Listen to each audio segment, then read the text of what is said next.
This is the Lone Crater YouTube. We hope this video helps. You start by making sure the Flip 6 has enough power. You don't want it to die mid-reset. Turn the speaker on and locate the power button and Bluetooth button. These are the controls you'll use.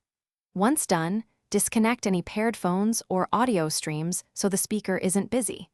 Make sure the LED indicates it's on and not low battery.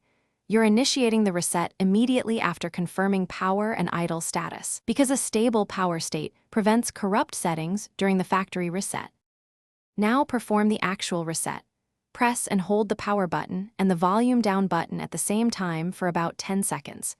Keep holding until you see the LEDs flash or the speaker shuts off and restarts.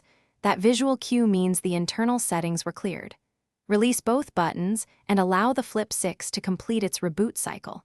Make sure you wait for the full restart rather than immediately trying to pair, because the device needs that time to rebuild default system files.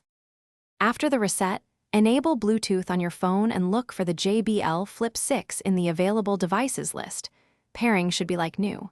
If it doesn't appear or pairing fails, power cycle the speaker once and your phone once, then repeat the reset steps. Make sure the speaker isn't connected to another nearby device.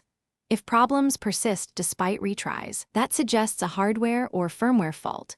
Contact JBL support or a service center for further diagnostics and Thanks for watching.